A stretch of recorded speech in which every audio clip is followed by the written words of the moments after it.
ونتوكل عليه ونعوذ بالله من شرور أنفسنا ومن سيئات أعمالنا من يهده الله فلا مضل له ومن يضلله فلا هادي له ونشهد أن لا إله إلا الله وحده لا شريك له ونشهد أن سيدنا ونبينا ومولانا محمدا عبده ورسوله أرسله الله تعالى بالحق بشيرا ونذيرا أما بعد فإن أصدق الحديث كتاب الله وخير الهدي هدي محمد صلى الله عليه وسلم وشر الأمور محدثاتها وكل محدثة بدعة وكل بدعة ضلالة وكل ضلالة في النار. قال الله تبارك وتعالى في القرآن المجيد والفرقان الحميد: يا أيها الذين آمنوا كتب عليكم الصيام كما كتب على الذين من قبلكم لعلكم تتقون أياما معدودات فمن كان منكم مريضا أو على سفر فعدة من أيام أخر وعلى الذين يطيقونه فدية طعام مسكين فمن تطوع خيرا فهو خير له وأن تصوموا خير لكم إن كنتم تعلمون.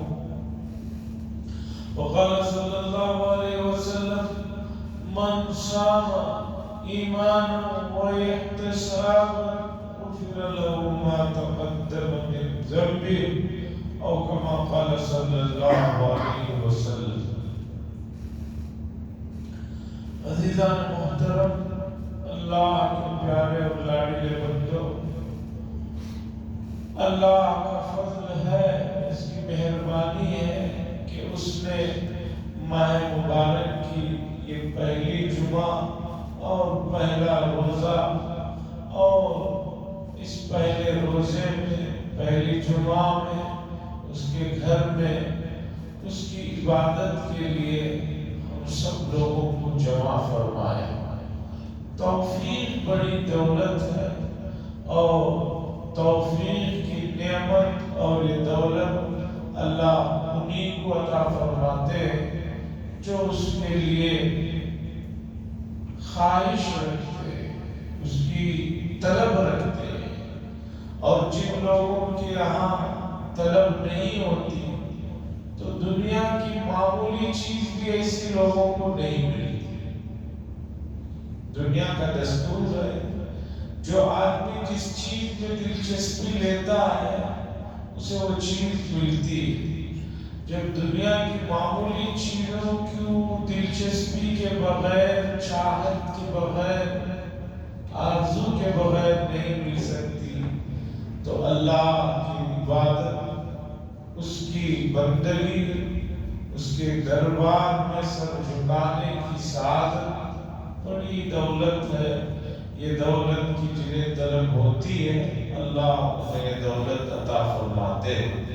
تو اللہ کا فضل ہے، اس کا کرم ہے، اس نے ہمیں آج کے اس مبارک مہینے کی مبارک جمعہ میں مبارک جگہ میں جمع فرمائے.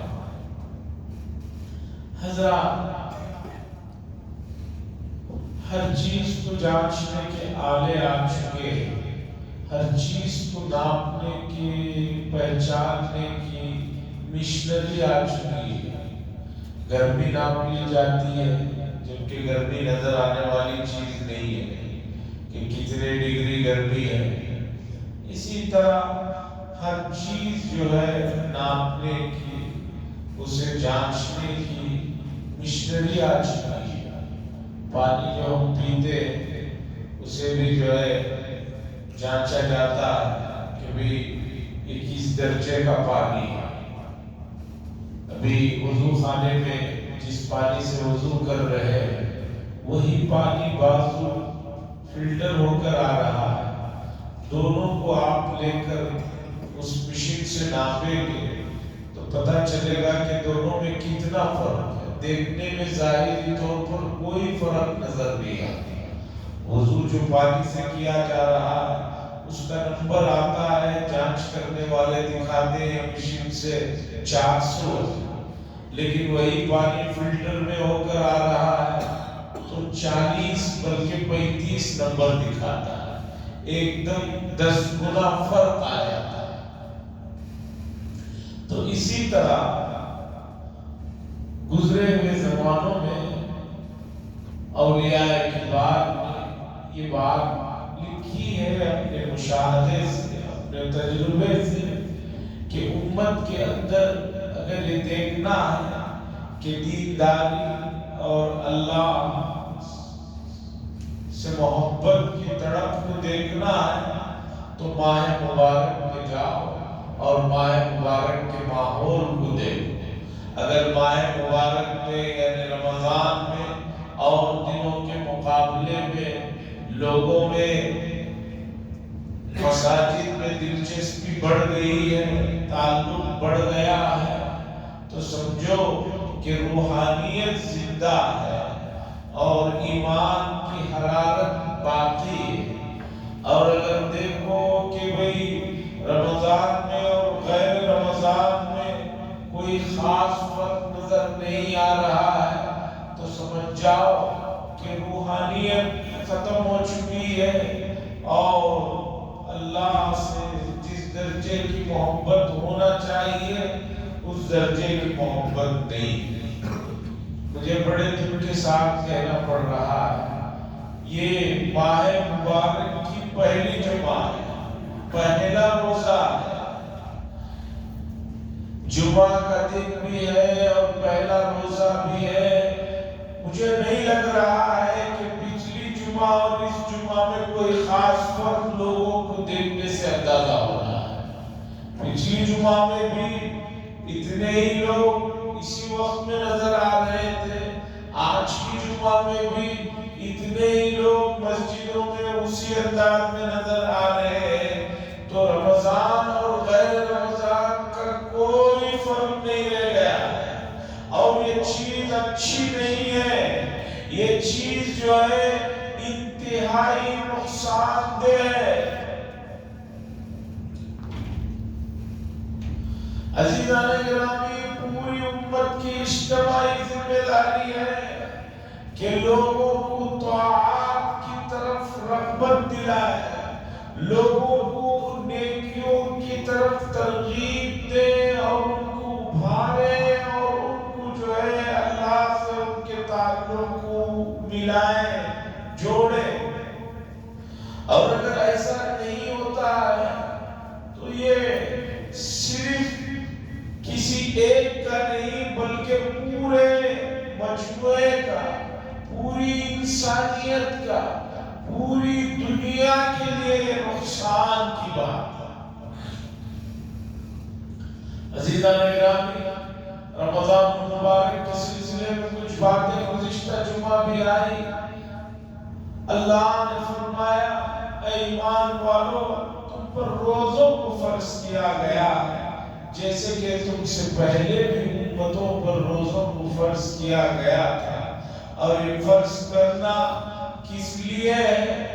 کیوں روزوں کو فرض کیا گیا؟ کہ تمہیں بھوکا رکھنے سے کیا ہمیں خوشی ملتی ہے؟ کیا تمہارے بھوکے رہنے سے، کیا تمہارے کم کھانے پینے سے ہمارے خزانے میں کوئی اضافہ ہوتا ہے؟ ایسی کوئی بات۔ انسانوں کی سوچ جس ماحول میں، جس معاشرے میں، جس کلچر میں رہتے ہیں اسی طرح کی سوچ ہو جاتی ہے۔ مشہور ہے کہ بھوکے آدمی سے کسی نے پوچھا کہ چاند کیسے ہوتا ہے؟ آدمی بھوکا ہے، اس نے فوراً دل کی بات کہی کہ روٹی جیسا ہوتا ہے۔ کیوں؟ بھوک لگی ہے تو اب بھوک میں صرف آدمی کو روٹی ہی یاد آتی ہے۔ کسی نے پوچھا ایک بھی ایک کتنے ہوتے؟ جس سے پوچھا وہ آدمی بھوکا تھا، وہ کہنے لگا 2 روٹی ہوتی ہے۔ ایک پیٹ دو صرف نہیں کہا بلکہ آگے اس نے کہا 2 روٹیاں ہوتی ہیں. کیوں؟ بھوک لگی ہے. تو آدمی جس ماحول اور کلچر میں رہتا ہے اسی حساب سے اس کی سوچ ہوتی ہے. اگر ماحول اور کلچر اچھا ہے تو اچھی سوچ بنتی ہے. ماحول اور کلچر ٹھیک نہیں ہے تو اس کی سوچ میں بھی جو ہے اسی ماحول اور کلچر کا جو ہے اثر ہوتا ہے. اس لیے ماحول اور کلچر کو بدلنے کی ضرورت ہے. ماحول اور معاشرے کو صحیح سمت میں لے جانے کی ضرورت ہے. اور وہ صحیح سمت کیا ہے اور وہ صحیح سوچ کیا ہے؟ وہ ہے اسلامی سوچ، اسلامی فکر، اسلامی کلچر. اور اسلامی کلچر کیا ہے؟ وہ یہ ہے کہ آدمی کو کبھی بھی یہ بات نہیں بھولنی چاہیے کہ میں اس دنیا میں ہمیشہ رہنے کے لیے نہیں آیا. اس لیے کہ جتنا اس مسئلے کو آدمی سمجھ لے گا اتنا زیادہ اس کے لیے اور اس کے اپنے قریبی لوگوں کے لیے آسانیاں ہوں. اور جو آدمی اس مسئلے کو جتنا نہیں سمجھے گا اس کے لیے اور اس کے آس پاس میں رہنے والوں کے لیے اتنی زیادہ تکلیف ہوگی. جب آدمی سمجھ لے گا یہ ہمیشہ رہنے کی جگہ نہیں ہے، آگے بھی ایک منزل ہے جو اصل ہے، تو پھر آدمی کے انتقال پر وہ ماحول اور وہ انداز نہیں ملے گا جو بعض مرتبہ دیکھنے کو ملتا ہے. کتنے لوگ کسی کے انتقال کے بعد دماغی توازن کھو بیٹھتے ہیں. کتنے لوگ ہیں کسی کی جدائی کی وجہ سے پاگل ہو جاتے ہیں. کتنے لوگ ہیں کسی کی جدائی پر خودکشی کر لیتے ہیں. کیوں؟ ان کی سوچ صحیح نہیں ہے. اردو میں ہم کہتے ہیں کسی کے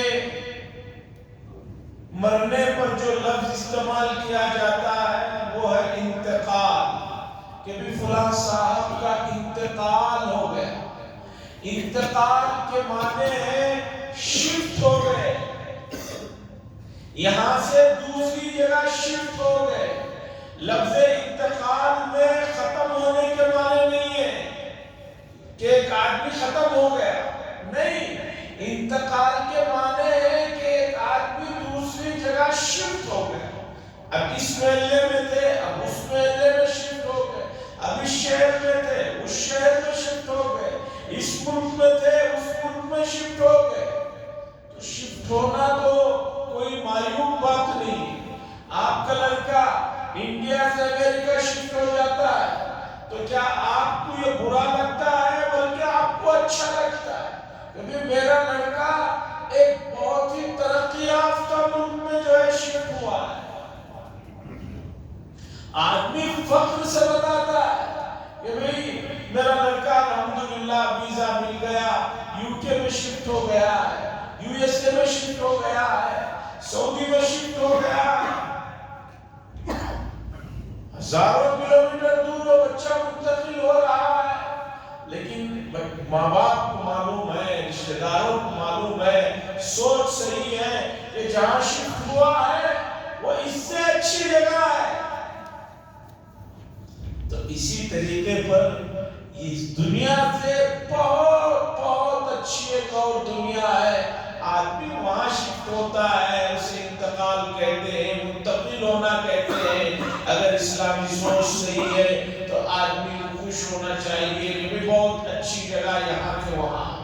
لیکن نہیں ہے تو آدمی پریشان ہو جاتے ہیں، پاگل ہو جاتے ہیں، خودکشیاں کر لیتے ہیں اور خدا جانے کیا کیا ہوتے رہتا ہے. عزیزان گرامی، اللہ نے فرمایا کہ ماہ مبارک میں ہم نے روزوں کا جو مسئلہ رکھا ہے وہ اس لیے رکھا ہے کہ ہم تمہیں متقی بنانا چاہتے ہیں. ہم تمہیں تقوی والا بنانا چاہتے ہیں۔ اور تقوی کیا ہے؟ تقوی کیفیت ہے، نام ہے اس چیز کا کہ جس میں آدمی اپنی خواہشات کو رب کی مرضی کے سامنے جو ہے سرنڈر کر دیتا ہے، جھکا دیتا ہے۔ تقوی کیفیت اور نام ہے اس چیز کا کہ ایک آدمی اپنی خواہشات کو، اپنی مرضی کو، اپنی پسند کو اللہ کی پسند اور اللہ کی مرضی کے آگے قربان کر دیتا ہے۔ اور یہ چیز بہت قیمتی ہے، اور اتنی قیمتی چیز، اتنی بڑی چیز صرف اللہ تبارک و تعالیٰ کی مہربانی دیکھیے، اس کا فضل دیکھیے کہ جو چیز اللہ کو محبوب ہے اس چیز کو حاصل کرنے کے لیے اللہ نے ایک آسان طریقہ اور ایک آسان کورس رمضان المبارک کی شکل میں ہمیں عطا فرمائے ہیں۔ رمضان کو ہر آدمی اپنے نظریے سے دیکھتا ہے، اپنی سوچ سے دیکھتا ہے۔ بہت سے لوگ سمجھتے ہیں کہ یہ مہینہ بہت اچھا ہے اس لیے کہ اس میں بہت کاروبار ہوتا ہے کپڑوں کا۔ کوئی آدمی سوچتا ہے کہ یہ مہینہ بہت اچھا ہے کہ بھئی اس مہینے میں جو ہے خوب کھانے کو مجھے ملتا ہے۔ کوئی آدمی کوئی دوسرے نظریے سے دیکھتا ہے، لیکن یہ جس نظریے سے رمضان کی اس مہینے کو امت دیکھ رہی ہے یہ صحیح نہیں ہے۔ اس مہینے کو تقوی کے حصول کے مہینے کے نظریے سے دیکھیے۔ تقوی وہ عظیم دولت ہے کہ جس کی وصیت حضرت آدم علیہ السلام سے لے کر رسول اللہ صلی اللہ علیہ وسلم تک تمام انبیاء نے کی۔ ہر نبی نے اپنے امتی سے کہا تقوی کو حاصل کرو، تقوی کو کماؤ، تقوی والے ہو جاؤ۔ بھئی آخر کیا چیز ہے تقوی کہ پہلے نبی سے لے کر آخری نبی تک جس کی وصیت کر رہے ہیں؟ تقوی نام ہے اپنی خواہشات کو، اپنی مرضیات کو، اپنے دل میں اٹھنے والی ان چیزوں کو جو شریعت کے ساتھ نہیں ہے ان کو دبا دینے کا نام، ان کو جو ہے چھٹا دینے کا نام تقوی۔ اور یہ عظیم دولت آپ کو صرف ایک ماہ کی اس مدت میں اگر آپ نے شریعت کے بتائے ہوئے طریقے کے مطابق رمضان المبارک کو گزارا تو آپ کو یہ عظیم دولت بہت آسانی سے مل جائے گی۔ اور صرف ملے گی نہیں بلکہ آنے والے 11 مہینوں میں یہ دولت آپ کے پاس ہونے کی وجہ سے آنے والے 11 مہینے آپ کے لیے جو ہے بہت آسانی کے ہو جائیں گے۔ اور پتہ چلا کہ آپ نے دولت حاصل ہی نہیں کی تو باقی کے 11 مہینوں میں آپ کیا خرچ کریں گے؟ اور وہ دولت اس مہینے میں بہت آسان شکل سے اور طریقے سے ہمیں میسر ہوتی ہے۔ اس کے لیے اللہ نے فرمایا کہ روزہ۔ عزیزان گرامی، روزہ وہ کیفیت کا نام ہے، وہ محبت کا نام ہے کہ آپ ذرا سمجھیے دنیا میں عشق و محبت کے سلسلے کی بہت سی داستانیں ہیں اور بہت سے نام ہیں۔ مجنوں کا نام لیا جاتا ہے اور خدا جانے کس کس کا نام لیا جاتا ہے کہ یہ لوگ محبت میں پاگل ہو گئے تھے، انہوں نے کیا کیا مشقتوں کو نہیں برداشت کیا۔ اور ایک آدمی سب سے زیادہ اسے محبت ہونا چاہیے اللہ والذین آمنوا اشد حبا للہ، سب سے زیادہ محبت اللہ سے ہونا چاہیے، اور اللہ سے محبت اللہ آزما رہے ہیں کہ ہماری محبت میں ذرا بتاؤ کہ تم کیا ہمارے لیے قربانیاں دے سکتے ہو، کیا ہمارے لیے قربانی دے سکتے ہو۔ اسلام کی 4 بڑی عبادتوں میں 2 عبادتوں میں صرف محبت ہی محبت ہے، اور 2 عبادتیں ہیں روزہ اور حج۔ روزے اور حج میں پورے کا پورا جو ہے بندہ اپنی طرف سے اپنی محبت کا اظہار کرتا ہے۔ حج میں دیکھیے کہ آدمی نے اپنی شخصیت کو مٹا دیا ہے، اپنے اسٹیٹس والے کپڑوں کو اتار کر بالکل سادے سفید 2 کپڑے پہن لیا ہے، بالکل جو ہے سر بھی ننگا ہے اور چلے جا رہا ہے، اور کبھی اللہ کے گھر کے دن میں جو ہے چکریں لگا رہا ہے، کہیں کنکریاں مار رہا ہے، کہیں رات گزار رہا ہے، کہیں کھڑا ہوا ہے۔ ماہرین نے لکھا ہے کہ یہ 2 عبادتیں محبت کی انتہا کو بتانے والی ہیں، اور دوسری عبادت روزہ ہے کہ روزے میں آدمی نے اللہ کی محبت میں کھانے کو بھی چھوڑ دیا ہے، اپنی محبوب چیز پانی پینے کو بھی چھوڑ دیا ہے، اور حلال چیزیں جو اس کے لیے تھی ان تمام چیزوں کو اس نے اللہ کی محبت میں اپنے اوپر حرام کر لیا۔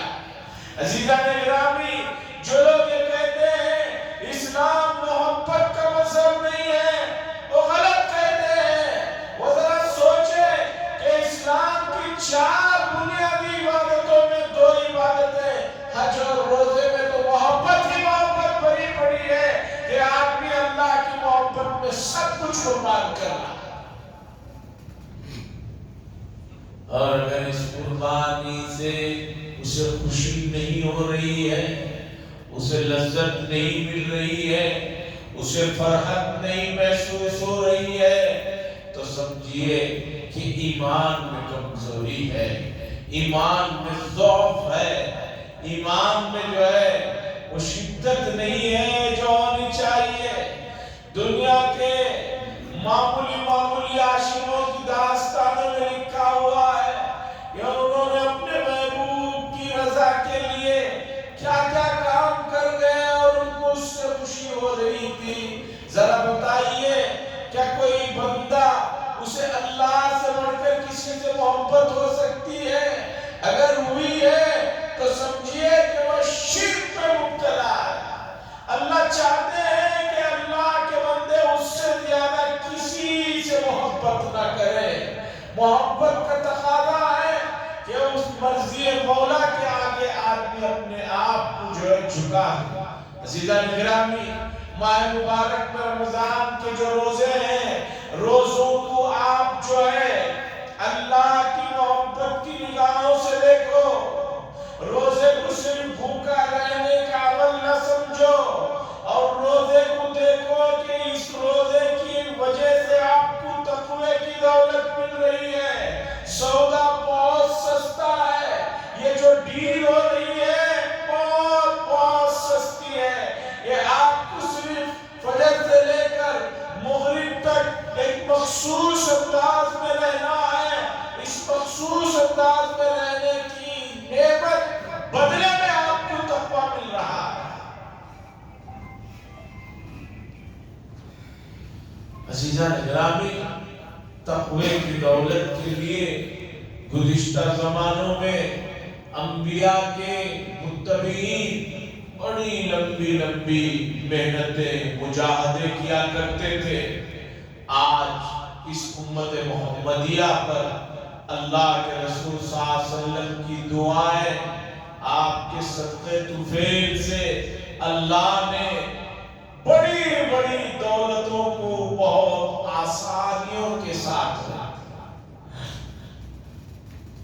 حاضرین اکرام، آپ تو یہ بات مانتے ہیں کہ انسان کے اندر 2 قوتیں ہیں، ایک قوت ہے جسے ہم کہتے ہیں خواہشات، اور ایک قوت ہے عقل کی قوت ہے۔ خواہشات کی قوت اور عقل کی قوت، ان دونوں کے درمیان میں ہمیشہ جو ہے جنگ برپا رہتی ہے۔ عقل ایک چیز کو چاہ رہی ہے، خواہشات ایک چیز کو چاہ رہے ہیں۔ عقل چاہ رہی ہے کہ بھئی اگر اچھے رزلٹ لانے ہیں تو رات کو محنت کرنی ہوگی، جاگنا ہوگا، مسلسل جو ہے پڑھنا ہوگا۔ خواہشات کہہ رہے ہیں کہ بھئی چھوڑو اس محنت کو، مجاہدے کو، سو جاتے ہیں، آرام کر لیتے ہیں۔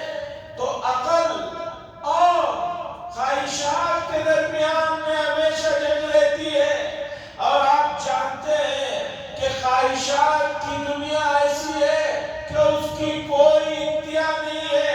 ایسا نہیں ہے نفس کہ آپ نے آج اس کی ایک بات مان لی، کل وہ کہے کہ نہیں بھی کل تم نے میری بات مانی، آج میں تمہاری بات مان لوں گا، بلکہ کل وہ اس سے بڑے کی خواہش کرے گا۔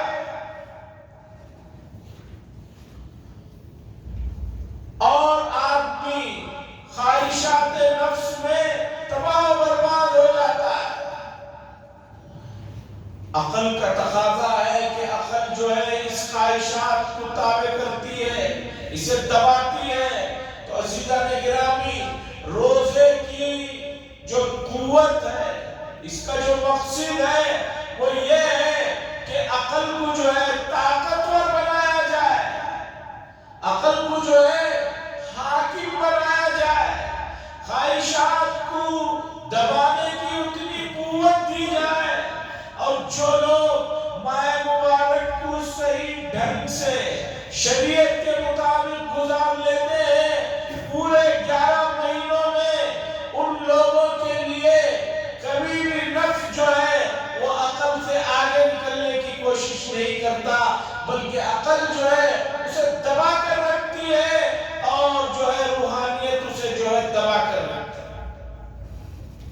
عزیزان گرامی، ماں باپ بھی اپنے بچوں کو وہ چاہے کتنا بھی منع کریں، اسکول کو جانے کے لیے روتے رہیں، لیکن ماں باپ صبح بچوں کو پیار سے، محبت سے ڈرا کر، دھمکا کر، غصہ کر کے آخر لے جا کر اسکول چھوڑتے۔ مجھے بتائیے، کیا بچوں پر ماں باپ کو محبت نہیں ہے کہ اسے نہ چاہتے ہوئے بچے کو جو ہے گھسیٹتے ہوئے اسکول لے جا رہے ہیں، یا اسے بیمار ہونے پر گھسیٹ کر لے جا کر جو ہے انجیکشن جو ہے دلوا رہے ہیں؟ یقیناً میں اور آپ جانتے ہیں کہ ماں باپ کو بہت محبت ہے، اسی کا نتیجہ ہے کہ سختی کر رہے ہیں، حالانکہ وہ سختی نہیں ہے۔ ٹھیک اسی طریقے پر سمجھو کہ روزوں میں جو آپ کو تھوڑی بہت دقت محسوس ہو رہی ہے، تھوڑی بہت تکلیف ہو رہی ہے، یقین مانیے کہ روزوں کے اتنے فوائد ہیں، روزوں کی اتنی برکات ہیں، روزوں کی جو ہے اتنے زیادہ فوائد ہیں کہ اگر آپ کو ان فائدوں کا احساس ہو جائے تو رسول اللہ صلی اللہ علیہ وسلم جسے میں اور آپ سچا اور پکے اور آخری نبی مانتے ہیں، ہم پورے سال میں روزہ رکھنے کی تمنا کریں۔ روزے میں بڑی طاقت ہے۔ اب کوئی کہے کہ مجھے وہ طاقت محسوس نہیں ہوتی ہے، تو دراصل اس نے اپنے آپ کو تباہ و برباد کر دیا ہے، وہ روزے کی طاقت کو دیکھ نہیں پا رہا ہے۔ اور روزے کے بعد، افطار کے بعد، رات میں اللہ کے کلام کو سننے کے جو فائدے ہیں، اس کی جو تاثیر ہے، اسے وہ نہیں سمجھ پا رہا ہے۔ تراویح میں قرآن کی تلاوت اور قرآن کو سننے کا جو عمل ہے، یہ سونے پہ سہاگا ہے۔ مسئلہ یہ ہے کہ اردو زبان کی بہت سے مثالوں کو بھی سمجھانا پڑتا ہے، اس لیے کہ اردو زبان بھی دن بدن جو ہے کم ہوتی جا رہی ہے، گھٹتی جا رہی ہے۔